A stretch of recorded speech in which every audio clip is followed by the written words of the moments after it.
Assalamualaikum warahmatullahi wabarakatuh. Jadi kali ini saya akan membawakan materi mengenai ekosistem yang merupakan bagian dari materi biologi lingkungan. Untuk bahan kajian dari ekosistem ini terdiri dari pertama populasi, kedua komponen ekosistem, ketiga interaksi antar komponen dalam ekosistem, keempat suksesi, dan kelima macam-macam ekosistem. Namun semua kajian ini akan dibagi menjadi 4 part video sehingga tidak terlalu panjang. Yang pertama adalah ekosistem, merupakan suatu sistem ekologi yang terbentuk oleh hubungan timbal balik tak terpisahkan antara makhluk hidup dengan lingkungannya. Ekosistem bisa dikatakan juga suatu tatanan kesatuan secara utuh dan menyeluruh antara segenap unsur lingkungan hidup yang saling mempengaruhi. Di sini ada kajian pertama yaitu populasi. Organisme di alam tidak dapat hidup secara terpisah sendiri-sendiri.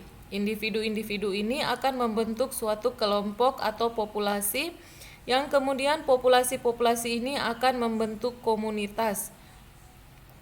Komunitas dalam arti ekologi mengacu kepada suatu kumpulan populasi yang terdiri dari spesies yang berlainan yang menempati daerah tertentu. Dalam ekosistem hutan, terdapat populasi pohon yang menjadi suatu karakteristik pada masing-masing hutan. Menurut Odum 1993 dalam Wijana 2014, populasi adalah sekelompok organisme dari spesies yang sama yang menduduki ruang atau tempat tertentu. Secara umum, populasi dapat dianggap sebagai suatu kelompok organisme yang terdiri dari individu yang tergolong dalam satu jenis atau satu varietas, satu ekotip, atau satu unit taksonomi lain yang terdapat pada suatu tempat. Populasi adalah sekelompok makhluk hidup yang sama spesiesnya dan mendiami suatu ruang dan waktu tertentu. Selain itu, populasi mempunyai dua karakteristik dasar, yaitu karakteristik biologi yang merupakan ciri yang dipunyai oleh individu-individu pembangun populasi, dan karakteristik statistik yang merupakan ciri uniknya sebagai himpunan individu. Krebs 1978 dalam Wijana 2014 menyebutkan karakteristik biologi populasi adalah A. Mempunyai struktur dan organisasi tertentu yang sifatnya ada yang konstan dan ada yang mengalami perubahan sejalan dengan waktu. Kemudian yang kedua, B. Dapat dikenai dampak faktor-faktor lingkungan dan dapat memberikan respon terhadap faktor lingkungan. C. Mempunyai hereditas dan D. Terintegrasi oleh faktor-faktor hereditas dan lingkungan. Karakteristik statistik timbul sebagai akibat aktivitas kelompok individu yang berinteraksi. Karakteristik statistik populasi adalah kelimpahan dan kerapatan populasi, sebaran umur, distribusi atau dispersi individu-individu dalam populasi, potensi biotik, dan bentuk pertumbuhan. Tumbuhan sebagai faktor biotik sangat dipengaruhi oleh kondisi lingkungan atau abiotik. Parameter lingkungan yang diukur sebagai variabel pendukung dalam suatu kajian adalah keadaan lahan atau tanah yang meliputi bahan organik tanah, pH tanah, dan lain sebagainya. Apabila suatu sistem yang berada dalam keadaan seimbang atau salah satu subsistem atau komponen sistemnya mengalami gangguan atau perturbasi, maka seluruh sistem akan berubah. Besarnya perubahan mungkin dalam kuantitas yang sangat kecil, tetapi beberapa waktu perturbasi ini dapat memberikan akibat yang mungkin tak terduga sebelumnya. Perubahan dalam keseimbangan pertumbuhan populasi yang berbentuk suatu gejolak yang besar dapat menyebabkan kerusakan pada ekosistem, kepunahan populasi, dan atau ledakan atau outbreak yang membawa bencana. Dalam keadaan yang seimbang dan stabil, dalam literatur ekologi disebut stable equilibrium atau steady state. Dalam keadaan demikian, perubahan-perubahan yang berlangsung dalam sistem dianggap sangat kecil dan tidak terlihat gejolak-gejolak yang berarti. Salah satu contoh adalah hutan alam yang dalam keadaan klimaks atau hutan-hutan sekunder yang telah melalui beberapa suksesi dan mencapai keadaan seimbang yang stabil. Suatu populasi yang berada dalam keadaan seimbang stabil jika mengalami gangguan atau perturbasi akan kembali ke keadaan seimbang. Pada umumnya, populasi makhluk hidup yang kita amati memang telah bermukim di habitatnya selama jangka waktu yang lama dan menunjukkan perkembangan turun naik atau berfluktuasi dengan rata-rata yang agak konstan. Hal ini juga dijelaskan mengapa suatu spesies makhluk hidup pada umumnya tidak begitu saja punah atau berkembang sedemikian rupa sehingga mendominasi spesies-spesies lain. Walaupun kepunahan spesies dari suatu habitat tertentu sewaktu-waktu memang mungkin saja terjadi karena pengaruh perubahan yang ekstrim, salah satu adalah beberapa faktor lingkungan tertentu, tetapi hal ini biasanya dapat digolongkan pada katastrof atau bencana. Sebaliknya, melonjaknya populasi atau spesies secara tiba-tiba dapat pula sewaktu-waktu terjadi. Dalam ekologi, gejala pelonjakan populasi dikenal dengan ledakan populasi atau outbreak, dan jika spesies yang populasinya meledak merupakan hama atau patogen, maka yang terjadi adalah epidemi atau wabah. Ledakan populasi merupakan peningkatan fluktuasi populasi dalam keadaan yang jauh menyimpang dari keseimbangan dan akan menurun kembali setelah beberapa waktu. Di pihak lain, sebagian besar populasi dari suatu komunitas ekosistem tidak menunjukkan gejala ledakan. Perkembangan populasinya berjalan naik turun tetapi tidak atau jarang terjadi gejolak. Berikut kita akan bahas mengenai komponen ekosistem, yaitu komponen biotik dan abiotik. Untuk komponen abiotik, faktor abiotik adalah faktor yang berasal dari alam semesta yang tidak hidup, misalnya tanah, suhu atau temperatur, sinar atau cahaya matahari, air, udara, mineral, pH, keasaman atau pH, kadar garam atau salinitas, topografi, dan garis lintang. Fungsi-fungsi komponen abiotik dalam pemenuhan kebutuhan manusia dan yang dapat mempengaruhi ekosistem diantaranya: pertama adalah tanah. Seperti yang kita ketahui, tempat di mana manusia tinggal dan berpijak adalah tanah. Manusia dapat beraktivitas, membangun rumah, gedung, bahkan bercocok tanam. Tanah juga ditempati oleh komponen biotik seperti tumbuhan dan hewan yang melakukan aktivitas setiap hari. Jenis tanah yang berbeda menyebabkan organisme yang hidup di dalamnya juga berbeda. Kesuburan tanah juga akan mempengaruhi tumbuhan yang hidup di sana dan secara langsung akan mempengaruhi penyebaran hewan ataupun tumbuhan. Tanah juga menyediakan unsur-unsur penting bagi pertumbuhan organisme, terutama tumbuhan. Yang berikutnya, suhu atau temperatur. Pada umumnya, makhluk hidup rata-rata dapat bertahan hidup hanya pada kisaran suhu 0 derajat Celcius hingga 40 derajat Celcius. Hanya makhluk hidup tertentu saja yang dapat hidup di bawah 0 derajat atau di atas 40 derajat Celcius. Hewan berdarah panas mampu hidup pada suhu di bawah titik beku karena memiliki bulu dan memiliki suhu tubuh yang konstan atau tetap. Suhu merupakan syarat yang diperlukan organisme untuk hidup.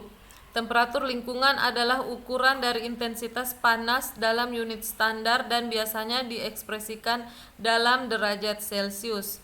Secara umum, temperatur udara adalah faktor bioklimat tunggal yang penting dalam lingkungan fisik ternak. Selama musim hujan, rata-rata temperatur udara lebih rendah sedangkan kelembaban tinggi pada musim panas. Jumlah dan pola curah hujan adalah faktor penting untuk produksi tanaman dan dapat dimanfaatkan untuk suplai makanan bagi ternak. Curah hujan bersama temperatur dan kelembapan berhubungan dengan masalah penyakit ternak serta parasit internal dan eksternal. Curah hujan dan angin juga dapat menjadi petunjuk orientasi perkandangan ternak. Berikutnya adalah sinar matahari, di mana sinar matahari mempengaruhi sistem secara global karena sinar matahari menentukan suhu. Sinar matahari juga merupakan unsur vital yang dibutuhkan oleh tumbuhan sebagai produsen untuk berfotosintesis. Radiasi matahari dalam suatu lingkungan berasal dari dua sumber utama. Yang pertama adalah temperatur matahari yang tinggi dan yang kedua adalah radiasi termal dari tanah, pohon, awan, dan atmosfer. Petunjuk variasi dan kecepatan radiasi matahari penting untuk mendesain perkandangan ternak karena dapat mempengaruhi proses fisiologi ternak. Mamalia dapat bertahan hidup dan berkembang pada suatu lingkungan termal yang tidak disukai, tergantung pada kemampuan ternak itu sendiri dalam menggunakan mekanisme fisiologis dan tingkah laku secara efisien untuk mempertahankan keseimbangan panas di antara tubuhnya dan lingkungan. Yang berikutnya adalah air. Air merupakan faktor abiotik. Sekitar 80 hingga 90% tubuh makhluk hidup tersusun atas air. Zat ini digunakan sebagai pelarut di dalam sitoplasma untuk menjaga tekanan osmosis sel dan mencegah sel dari kekeringan. Air dibutuhkan untuk kelangsungan hidup organisme. Bagi tumbuhan, air diperlukan dalam pertumbuhan, perkecambahan, dan penyebaran biji. Bagi hewan dan manusia, air diperlukan untuk minum dan sarana hidup lain seperti transportasi bagi manusia dan tempat hidup bagi ikan. Bagi unsur abiotik lain misalnya tanah dan batuan, air digunakan sebagai pelarut dan pelapuk. Yang berikutnya adalah udara. Selain berperan dalam menentukan kelembapan, angin juga berperan sebagai penyebaran biji tumbuhan tertentu. Angin diturunkan oleh pola tekanan yang luas dalam atmosfer yang berhubungan dengan sumber panas atau daerah panas dan dingin pada atmosfer. Udara di atmosfer tersusun atas nitrogen 78%, oksigen 21%, karbon dioksida 0,03%, dan gas lainnya. Jadi gas nitrogen merupakan penyusun udara terbesar di atmosfer. Pembahasan mengenai nitrogen yaitu unsur nitrogen merupakan gas yang diperlukan oleh makhluk hidup untuk membentuk protein dan persenyawaan lainnya. Tumbuhan, hewan, dan manusia tidak mampu memanfaatkan nitrogen yang ada di udara secara langsung. Ada bakteri yang dapat menangkap nitrogen bebas dari udara, misalnya bakteri Rhizobium yang hidup bersimbiosis di akar tanaman kacang atau ganggang biru Anabea yang hidup bersimbiosis dengan Azolla atau tumbuhan air. Tumbuhan lainnya memperoleh nitrogen dalam bentuk nitrit atau nitrat. Nitrit dan nitrat secara alami terbentuk dari nitrogen di udara yang terkena lecutan petir. Secara alami tanah memperoleh nitrit dan nitrat sehingga menjadi subur. Berikutnya adalah oksigen dan karbon dioksida, di mana oksigen merupakan gas pembakar dalam proses pernapasan. Makanan misalnya karbohidrat yang ada di dalam sel mengalami pembakaran atau oksidasi guna mendapatkan energi. Oksidasi tersebut sering disebut sebagai pernapasan sel. Dalam pernapasan dihasilkan pula karbon dioksida dan air. Baik tumbuhan maupun hewan memerlukan oksigen dari udara bebas untuk pernapasannya dalam rangka mendapatkan energi. Dan yang berikutnya adalah angin dan kelembapan. Angin berperan membantu penyerbukan tumbuhan, menyebarkan spora dan biji tumbuhan. Beberapa serangga hama tumbuhan dapat diterbangkan oleh angin ke tempat lain yang jauh. Kelembapan berperan menjaga organisme agar tidak kehilangan air karena penguapan. Beberapa mikroorganisme seperti jamur dan bakteri hidup di tempat-tempat yang lembab. Mikroorganisme tersebut tidak dapat hidup di tempat-tempat kering. Kelembapan adalah jumlah air dalam udara.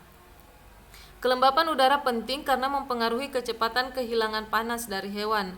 Kelembapan dapat menjadi kontrol dari evaporasi kehilangan panas melalui kulit dan saluran pernapasan. Kelembapan biasanya diekspresikan sebagai kelembapan relatif atau relative humidity atau RH dalam presentasi, yaitu rasio dari mol persen fraksi uap air dalam volume udara terhadap mol persen fraksi kejenuhan udara pada temperatur dan tekanan yang sama. Pada kelembapan tinggi, evaporasi terjadi secara lambat, kehilangan panas terbatas, dan dengan demikian mempengaruhi keseimbangan termal hewan. Berikutnya adalah mineral. Mineral yang diperlukan tumbuhan misalnya belerang, fosfat, kalium, kalsium, magnesium, besi, natrium, dan klor. Mineral-mineral ini diperoleh tumbuhan dalam bentuk ion-ion yang larut di dalam air. Mineral tersebut digunakan untuk berlangsungnya metabolisme tubuh dan untuk penyusun tubuh. Hewan dan manusia pun memerlukan mineral untuk penyusun tubuh dan reaksi-reaksi metabolismenya. Selain itu, mineral juga berfungsi untuk menjaga keseimbangan asam basa dan mengatur fungsi fisiologi tubuh. Komponen abiotik selanjutnya adalah pH atau keasaman. Keasaman juga berpengaruh terhadap makhluk hidup. Biasanya makhluk hidup memerlukan lingkungan yang memiliki pH netral. Makhluk hidup tidak dapat hidup di lingkungan yang terlalu asam atau basa. Sebagai contoh, tanah di Kalimantan umumnya bersifat asam, memiliki keanekaragaman yang rendah dibanding di daerah lain yang tanahnya netral. Tanah di Kalimantan bersifat asam karena tersusun atas gambut. Oleh karena itu sulit untuk dijadikan areal pertanian jika tidak diolah dan dinetralkan terlebih dahulu. Tanah yang bersifat asam dapat dinetralkan dengan diberikan bubuk kapur, sementara tanah berhumus seringkali bersifat asam. Tanah berkapur seringkali bersifat basa. Tanah bersifat basa dapat dinetralkan dengan diberikan bubuk belerang. Ada lagi namanya kadar salinitas atau kadar garam. Jika kadar garam tinggi, sel-sel akar tumbuhan akan mati dan akhirnya dapat mematikan tumbuhan itu. Di daerah yang berkadar garam tinggi hanya hidup tumbuhan tertentu, misalnya bakau di pantai yang tahan terhadap lingkungan berkadar garam tinggi. Selanjutnya, faktor komponen abiotik adalah topografi, di mana topografi ini adalah keadaan naik turunnya permukaan bumi di suatu daerah. Topografi berkaitan dengan kelembapan, cahaya, suhu, serta keadaan tanah di suatu daerah. Interaksi berbagai faktor untuk membentuk lingkungan yang khas. Sebagai contoh, keanekaragaman hayati di daerah perbukitan berbeda dengan di daerah datar. Organisme yang hidup di daerah bukit berbeda dengan daerah datar. Topografi juga mempengaruhi penyebaran makhluk hidup. Dan yang terakhir adalah garis lintang. Garis lintang yang berbeda menunjukkan kondisi lingkungan yang berbeda pula. Garis lintang secara tidak langsung menyebabkan perbedaan distribusi organisme di permukaan bumi. Ada organisme yang mampu hidup pada garis lintang tertentu saja. Indonesia yang terletak di Khatulistiwa dan di antara dua benua memiliki curah hujan yang cukup tinggi, rata-rata 200 hingga 225 cm per tahun. Dengan curah hujan yang tinggi dan merata, cahaya matahari sepanjang tahun dan suhu yang cukup hangat dengan suhu rata-rata 27 derajat Celcius, Indonesia memiliki keanekaragaman flora dan fauna yang tinggi. Berikutnya kita masuk ke komponen biotik, di mana komponen biotik ini berdasarkan cara memperoleh makanan di dalam ekosistem. Organisme anggota komponen biotik dapat dibedakan menjadi 3, yaitu produsen. Produsen yang berarti penghasil. Dalam hal ini, produsen berarti organisme yang mampu menghasilkan zat makanannya sendiri. Yang termasuk kelompok ini adalah tumbuhan hijau atau tumbuhan yang mempunyai klorofil. Di dalam ekosistem perairan, komponen biotik yang berfungsi sebagai produsen adalah berbagai jenis alga dan fitoplankton. Berikutnya adalah konsumen. Konsumen yang berarti pemakai, yaitu organisme yang tidak dapat menghasilkan zat makanannya sendiri, tetapi menggunakan zat makanan yang dibuat oleh organisme lain. Organisme yang secara langsung mengambil zat makanan dari tumbuhan hijau adalah herbivora. Oleh karena itu, herbivora sering disebut konsumen tingkat pertama. Karnivora yang mendapatkan makanan dengan memangsa herbivora disebut konsumen tingkat kedua. Karnivora yang memangsa konsumen tingkat kedua disebut konsumen tingkat ketiga, dan seterusnya. Yang terakhir adalah dekomposer atau pengurai, di mana dekomposer adalah komponen biotik yang berperan mengurai bahan organik yang berasal dari organisme yang telah mati ataupun hasil pembuangan sisa pencernaan. Dengan adanya organisme pengurai, unsur hara dalam tanah yang telah diserap oleh tumbuhan akan diganti kembali, yaitu berasal dari hasil penguraian organisme pengurai. Untuk part 1 ini dicukupkan sampai sini. Kita akan lanjut kepada part 2 di mana ada interaksi antar komponen dalam ekosistem. Demikian, Assalamualaikum warahmatullahi wabarakatuh.